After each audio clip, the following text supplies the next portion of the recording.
Okay, a little Saucer Life mini thing here. Maybe not so mini lengthwise, but we've got some interviews and conversation between me and the cast members of our Children of Agalon holiday special drama thing. So if you liked that, if you enjoyed that, and you want to hear a little bit of background about what went into this, this is for you. So we're going to start off with my conversation with the Saucer Wife and her conversation with me about all of this. Then we'll be talking to Samantha Engel, who's my co-host over on Great Lakes Lore. And then finally, longtime Cheeso associate Simpson J. Hanover III with some revelations into the deep history of Cheeso Media going back decades. So let's get started.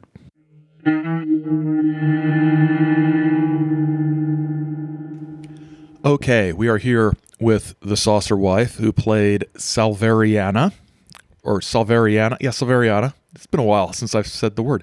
Salveriana, or Sally, in the Children of Agalon. Saucer Wife, what was your first reaction when I told you what I was planning? My first reaction was, I wondered how much time that this actually took you to do. Yeah. Well, I think I told you about it before I actually started any of the work, right? No, I don't believe so. No.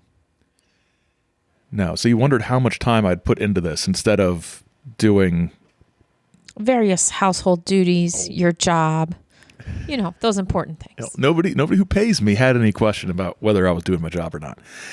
So, okay. So it did take a little bit of time.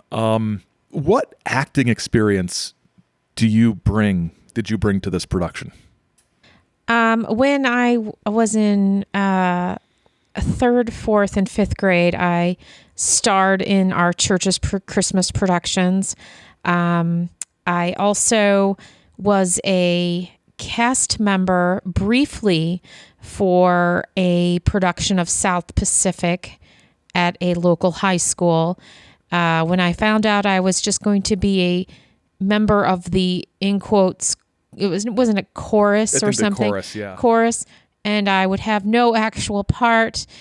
I quickly grew tired of that. So you're basically just a diva. Yes. Wow. South Pacific, really? Yes. Wow. Not good enough for a real part, huh? Well, I was a freshman. Oh, that makes sense. Okay, so quite a bit of acting experience then. It not too different from other members of the cast. Maybe, I think probably a little more than me, a little less than Samantha, and Simpson really didn't have any acting background whatsoever.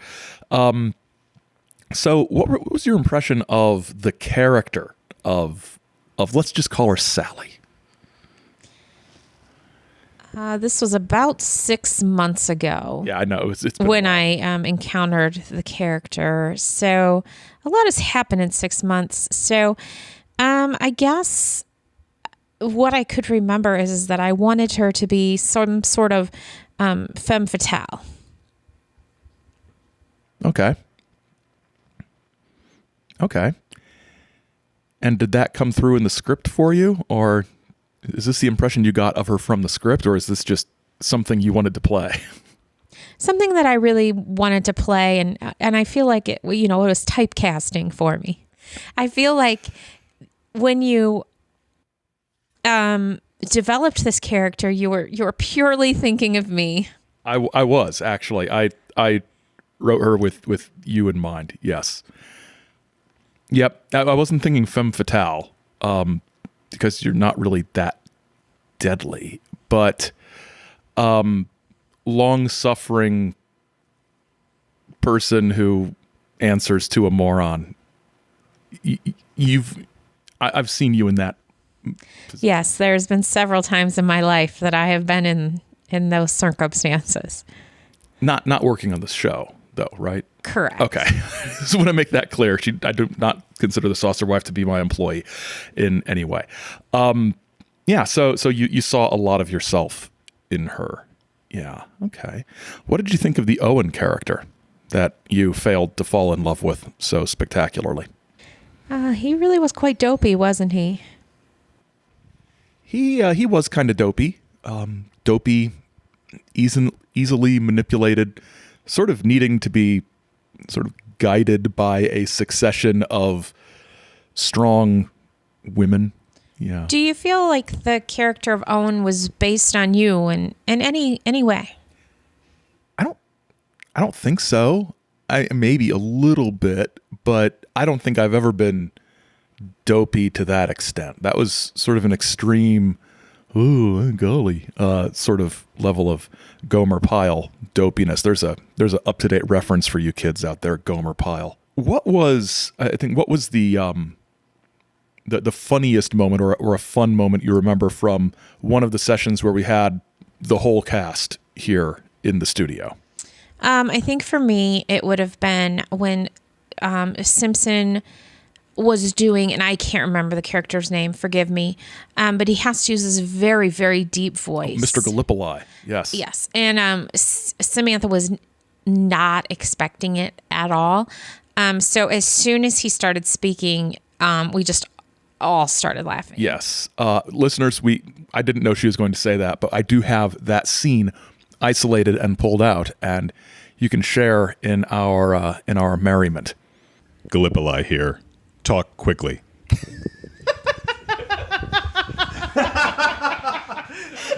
that a surprise? I know, but it was still funny. I was like, don't do it.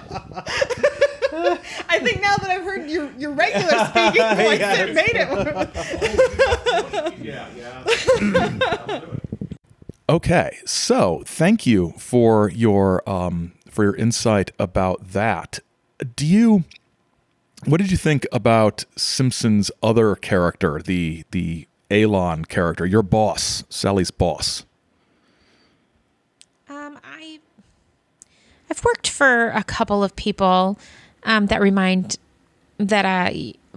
me a lot of that character. Tell us who and what company that were. I believe that I'm not going to answer that. Okay, that's probably a good idea, but I like this notion of just this guy who's basically working out the time until he retires, doing the bare minimum and not caring at all. Not an attitude I identify with at all in any way. It's too long until I can retire. I can't say you're much too young to have that attitude. Well, that's very kind of you to say. So do you have any questions for me? What was your inspiration for all of this? Okay, so this all started as a project about 18 years ago. You wouldn't have noticed because you were at work all the time, and I was a little underemployed early in our, not unemployed, underemployed early in our marriage. I had some random afternoons where I didn't have much else to do.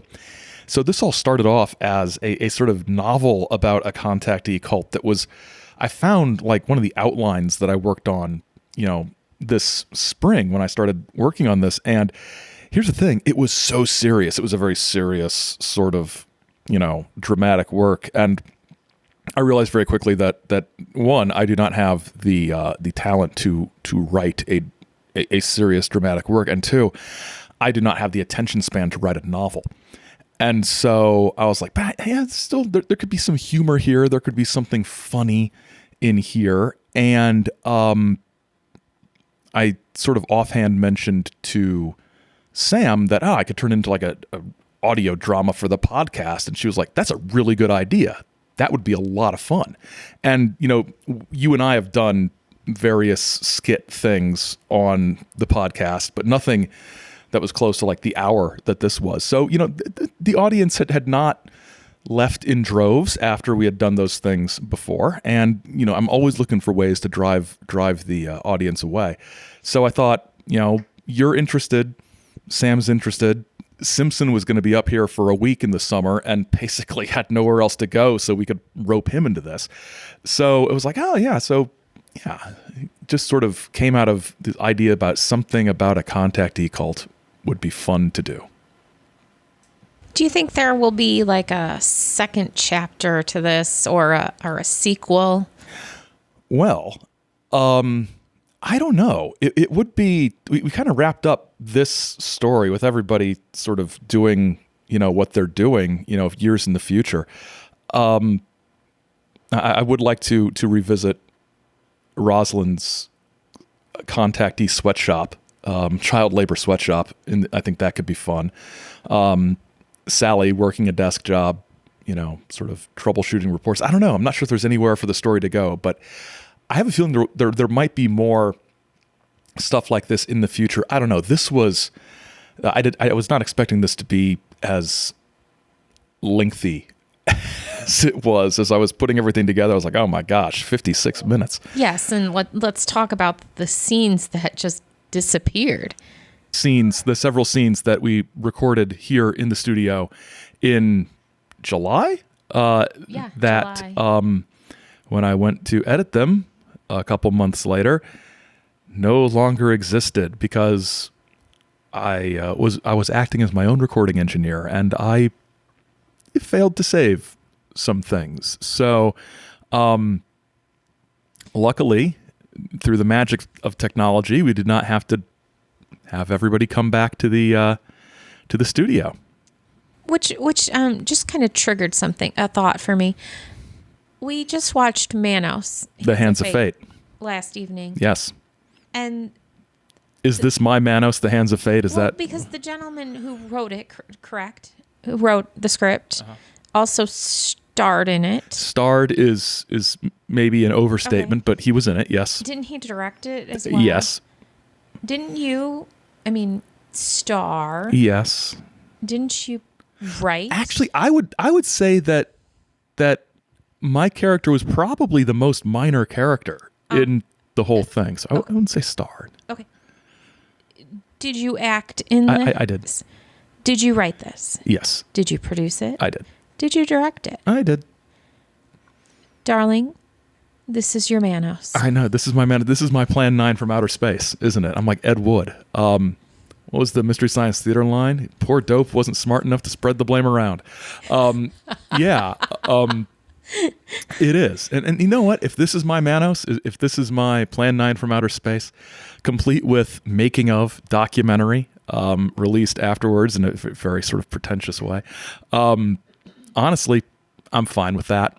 And I think, we'll leave it up to posterity to sort of see. I think it'd be interesting possibly then if a listener would then riff this. Don't give these people any ideas. My listeners are brilliant but cruel.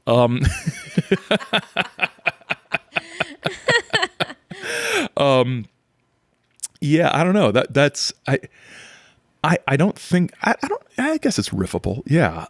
Anything's riffable. So yeah, I don't know. I thought it was I thought in summary, I thought we had a pretty fun time working on it.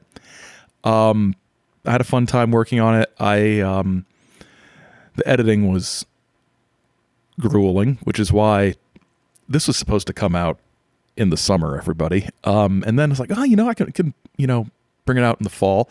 And then it was like, oh gosh, okay, it's the holiday special because I don't have time to get to this. So Ta-da. Here it is.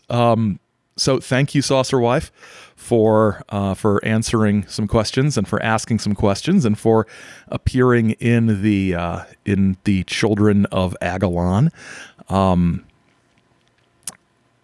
Yeah. Okay. Yeah. It was just another one of your crazy ideas. I do seem to have a lot of them, don't I? This one didn't involve money, so. Well, I had to buy some new microphones. Or some extra microphones. You also bought wings. I bought wings. Yeah, we had to buy wings for everybody. But that was okay. That was fun. All right.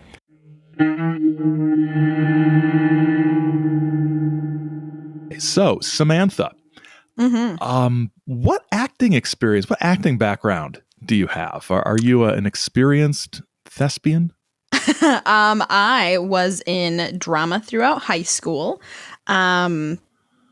Little Women and Anne of Green Gables, that kind of thing. But then my senior year, we did Beauty and the Beast, and I was Cogsworth the Clock, which I was very proud of. So, that's, I haven't really done anything since then, though, other than like church Christmas dramas and stuff. Yeah. So it's a different sort of thing doing, I think, voiceover acting rather than stage acting. I did a little bit of stage acting in college, and sort of the audio drama thing. It's a little different feeling because you feel like you have to sort of generate these facial expressions and gestures that people are never going to see. Did you find the transition to voice work to be at all difficult or a challenge? Well, I've done some radio interviews for work before. So doing the thing where you just have your voice out there and nothing else, wasn't terribly new. But yeah, I mean, I noticed that I do different facial expressions and I talk with my hands a lot. So, even while I'm doing stuff, they're going. But in some ways, I think that still helps you to get into it. So Yeah. even when we do the podcast, I'm always gesturing and doing things and, so I don't know. Yeah. I've found the same thing with when we do Great Lakes Lore, we're on video when we're not in the studio in person. And it's, I catch myself, nodding, and just sort of things that other people know that they're picking up on those sort of non-visual or visual cues, not non-visual. You're seeing them. So non-verbal cues. So, what do you think of Rosalind as a character? I think she, however, dishonest she is at times. She's kind of a badass woman trying to make a living. So she's out doing her thing, kind of a strong female character, a bit of a bully, a little too much of a bully for me. I'm not really I'm not a bully. So that's not something I can relate to. But yeah, she's got a touch of the, she wants to achieve things. Yeah. And, in the original version of this, and I think you saw some of the earliest drafts of stuff because you actually you sort of pushed me to do this when I was like, oh gosh, a Cheeso Media Saucer Life audio drama. That seems like something that would be fun but weird, and I don't know. And you sort of pushed me to do it a little bit. Originally, she was just a straight up con artist, carny, grifter type. And I think as you and I Didn't you have her robbing a bank or something at first? Yeah, she was going to be robbing. She was actually leaving in the right after doing something bad. Yeah, she was on the lam and ends up in this little town and gets pulled in to all this. And I think what we sort of ran into, I think you actually asked, is why would somebody who's just pulled off a bank heist decide to ghostwrite UFO books? And I was like, oh yeah, it's a really good question. So she became a writer with questionable ethics. Yes. and a bit pushy and a bit of a bully, but in the sort of undocumented numinous year this might take place, which is anywhere between 1961 and 1973 or something. I think a woman in her position would have to be a little pushy and assertive to the point of being, a bully. So and Owen needs to be bullied. He's a dope. Another question I had for you was, what was the question I had for you? My final question is, we had the little epilogue where Rosalind's running the meditation center. Where do you think this, flash forward 10, 15 years, where do you think Rosalind ends up?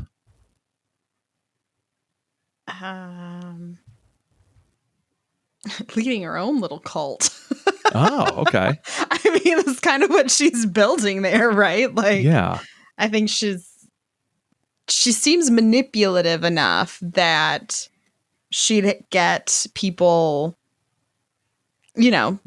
working for her, doing stuff for her, whatever, and be able to like feed them what they want to hear. Mm-hmm. Yeah. I mean, she says people are looking at it as a sweatshop, but clearly the people who are there, they're there, right? Yeah. Being fed their low protein gruel to sap their will, things like that. I kind of imagine. Jams. Yeah. I kind of imagine that she runs afoul of labor regulators and has to start up somewhere else, but she's learned a lot. Or this is actually, no, I'm not going to share that idea, because that could be a sequel, assuming that this production didn't run off the listeners in droves. There could be a sequel, maybe. I mean, I almost said that she would end up in jail, but I like to think that she got it all to work out for her the way she wanted. The little epilogue thing, her little paragraph there. There was a draft that existed for about half an hour where Rosalind didn't have a paragraph there. It was simply the narrator saying, Rosalind is currently doing 15 years for fraud in the federal penitentiary at Terre Haute. So that was going to be her epilogue. Mm-hmm. But not yet. They got to catch her first. So the only other question I have is do you think Rosalind should have, this is me as a writer talking, do you think Rosalind should have had a last name? No. Okay, because I couldn't think of one. And then I ended up writing a little gag where she just sort of refuses to tell people her last name. So seems right. Yeah. I mean, she writes under the pseudonym. She's just Rosalind. Yeah, she's just Rosalind. And looking through the script, Seamus McIrish was in a couple places Seamus O'Irish, where I kept thinking I needed to point that out to you, and then I kept forgetting until I came across it myself. So I did not notice it till I was a poor story consultant on that one. I was, well, that's more of a script editor thing. Jimmy the Messenger Boy was doing our proofreading, and he didn't do a very good job. He was too busy screwing up those Christmas invitations. Screwing up the Great Lakes Lore Party. for more of that, listen to the Monsters on the Christmas Tree episode of Great Lakes Lore from a few weeks ago. Yeah, I didn't notice it until we were actually recording that scene, and Simpson said, "Oh, Irish," and I was like, wait, what? And so I was like, oh, wow. I don't know. I think McIrish works better than O-Irish. I think those two vowel sounds. The two vowel thing is doesn't bad. work very well at all. Well, Sam, thanks for talking to us. Where can people find you online? They can. Where are places you would like people to find you online?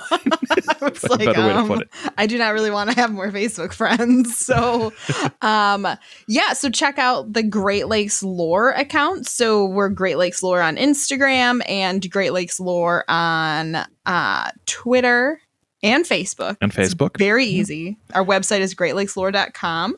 And personally, I'm on Twitter as Samantha Engel 76. So you can find and follow me there. Twitter freaks me out a little bit. No, I'm not confident in my tweeting. So I don't tweet a lot, but once in a while, there's some banter. There's some banter. There's some cookies. There's some dog pictures. Dog pictures. Yeah. So it's a good sort of low stress follow on It Twitter. is. Yeah. No All right, drama on my Twitter account. No drama. No. Thanks a lot, Samantha. Yes, thank you.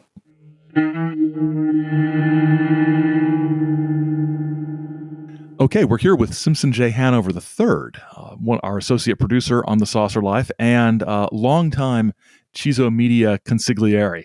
Long time. Absolutely. So, Simpson, this is, I believe, not your first opportunity at voice acting, but it may be the first time you've had to do, I think, three separate parts. Maybe so. Yeah, and it's also probably the first time that more than about 3 people have heard my work. So. Yes, it's. I think we might have upwards of 5 listeners to awesome.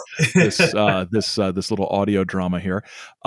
So I think it's safe to say that you've taken the role of Mr. Gallipoli, and honestly, over the past 2 decades, that's not a lie, folks, over the past 2 decades, have made it your own.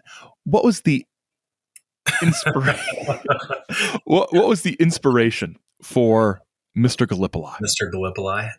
The voice, the deep voice. Yes. Well, I think it was mostly just that I wanted an excuse to talk like that. I just, that's not my normal speaking voice. So dropping it down into the lower register is just kind of fun to play with it that way. And personality wise, I think I'm not a very confrontational person. I agree.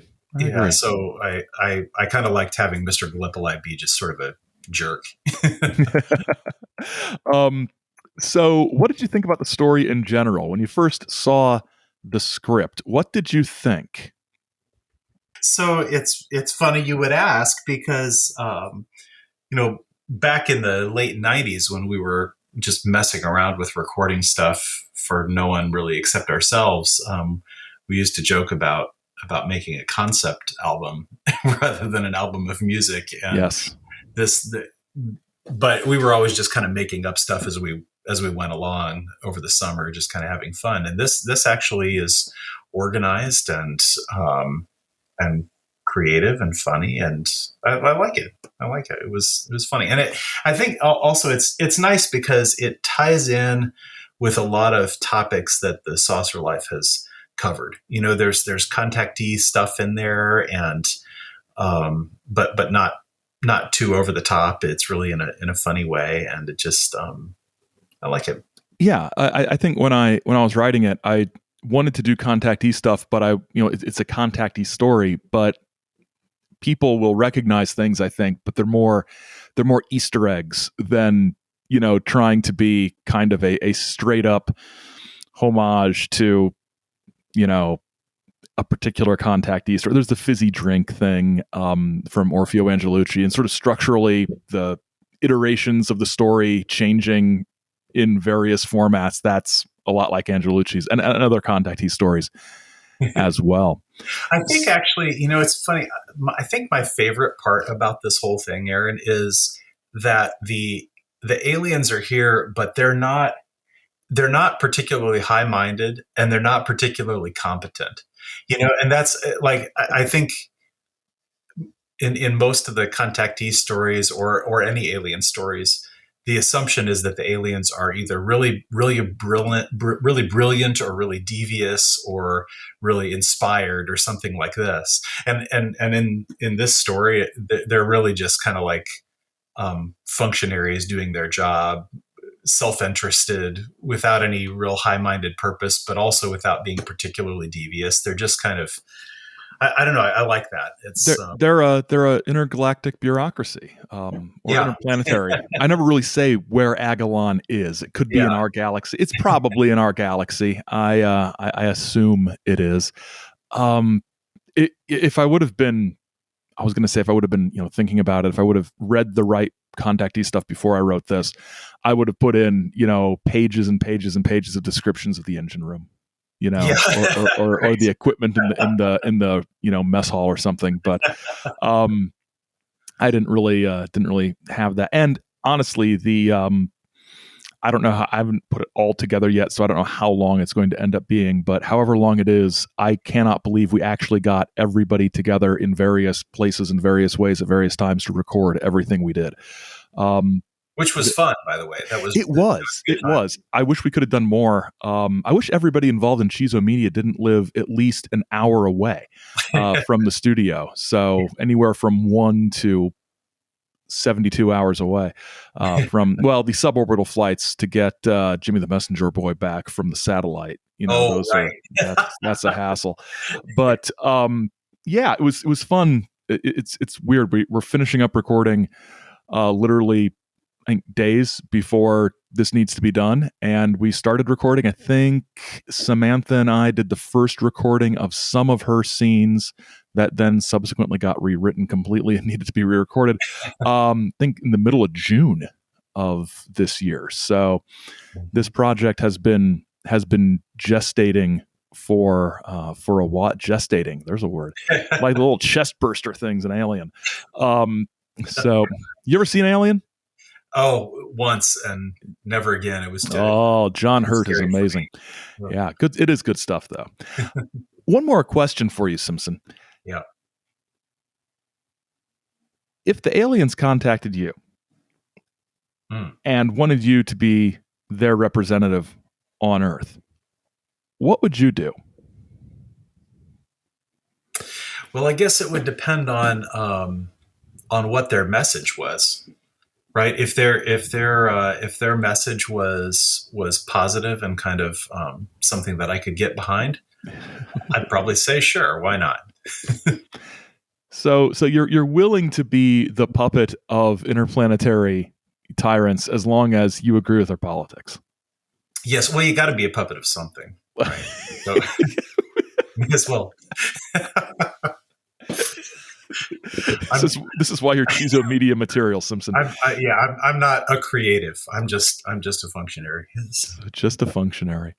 Well, thank you for your work on the program and for talking to us here today. It's been fun.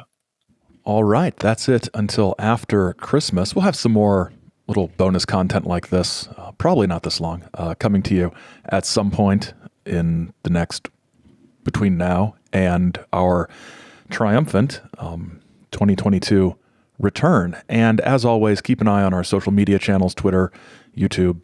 Yeah, we're on there. YouTube, Facebook, Twitter, at Saucer Life. Just search for it and it should come up. And there are links on the website at saucerlife.com. And we will talk to you later.